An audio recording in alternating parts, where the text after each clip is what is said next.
سورہ اعلیٰ کی جو ہے آیہ کریمہ ہے، جسے پروردگار جو ہے متوجہ کر رہا ہے کہ اے میرے حبیب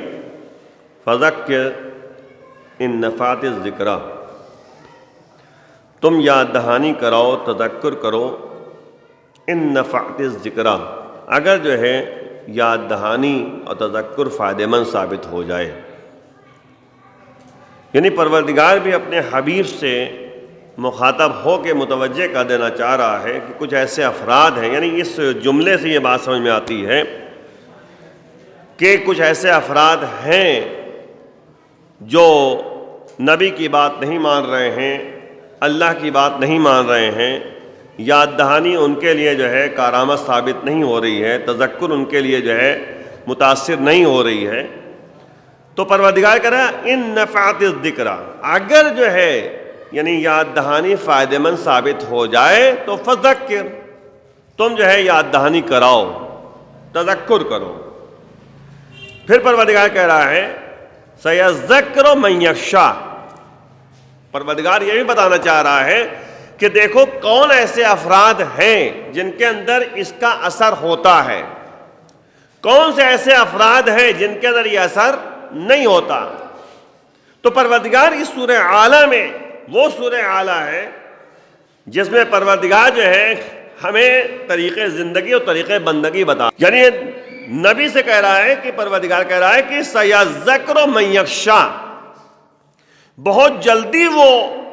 شخص جو ہے متاثر ہو سکتا ہے تمہاری یاد دہانی کے ذریعے، تمہاری یاد دہانی، تمہارا تذکر، تمہاری یاد آوری جو ہے اسی کے اندر جو ہے اثر انداز ہو سکتی ہے بہت جلدی۔ سیذکر من یخشی، جس کے اندر خشیت موجود ہو، جس کے اندر خوف موجود ہو، جس کے اندر ڈر پایا جاتا ہو۔ بظاہر سے بات ہے جس کے اندر ڈر ہوگا، خشیت ہے، خوف ہے، وہی تو صحیح معنوں میں جو ہے اچھی باتوں کو قبول کرنے کے لیے قدم آگے بڑھائے گا، ورنہ جس کے اندر ڈر ہی نہیں تو کیا ہے۔ وہی سک مسئلہ تھا کہ نبی جو ہے بتاتے چلے جاتے تھے، لوگ جو ہے ایک کان سنتے دوسرے کان سے نکال دیتے تھے، اور یہاں تک کہ اگر کوئی مکے سے باہر رہنے والا شخص مکے اگر تجارت یا کسی عنوان سے آتا تھا تو کچھ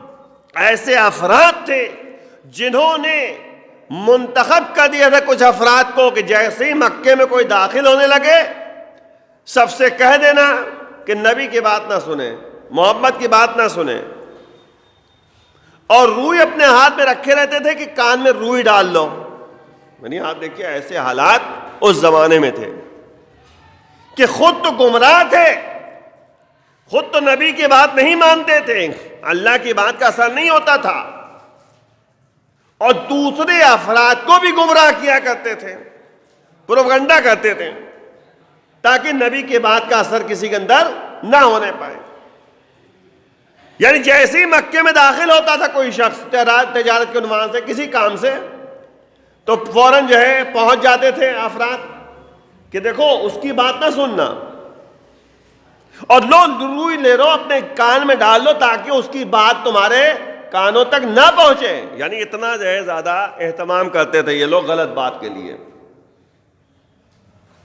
اب کچھ ایسے افراد ہوتے تھے کان میں روئی لگا کے پہنچ گئے مکے میں، اب جو ہے بعض لوگوں میں تشویش ہوتی ہے، بھائی دیکھیں کیا کہہ رہے ہیں جو منع کیا جا رہا ہے، تو کان سے روئی نکالتے تھے، نبی کی بات سنتے تھے، متاثر ہو جاتے تھے۔ کچھ ایسے افراد تھے، تو وہی پروردگار کہا سیذکر من یخشی،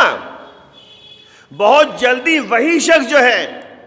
متاثر ہو سکتا ہے، قرآن اور اہل بیت اور نبی کی بات کا اثر اس کے اندر ہو سکتا ہے جس کے اندر خشیت موجود ہو، جس کے اندر خوف موجود ہو، ڈر موجود ہو۔ اس کے بعد پروردگار کہہ رہا ہے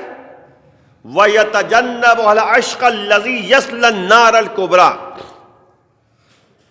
وہ شخص اجتناب کرے گا، دوری کرے گا، اچھی باتوں سے دور رہے گا، یاد دہانی اور تذکر سے دور رہے گا، جو اشقا ہوگا۔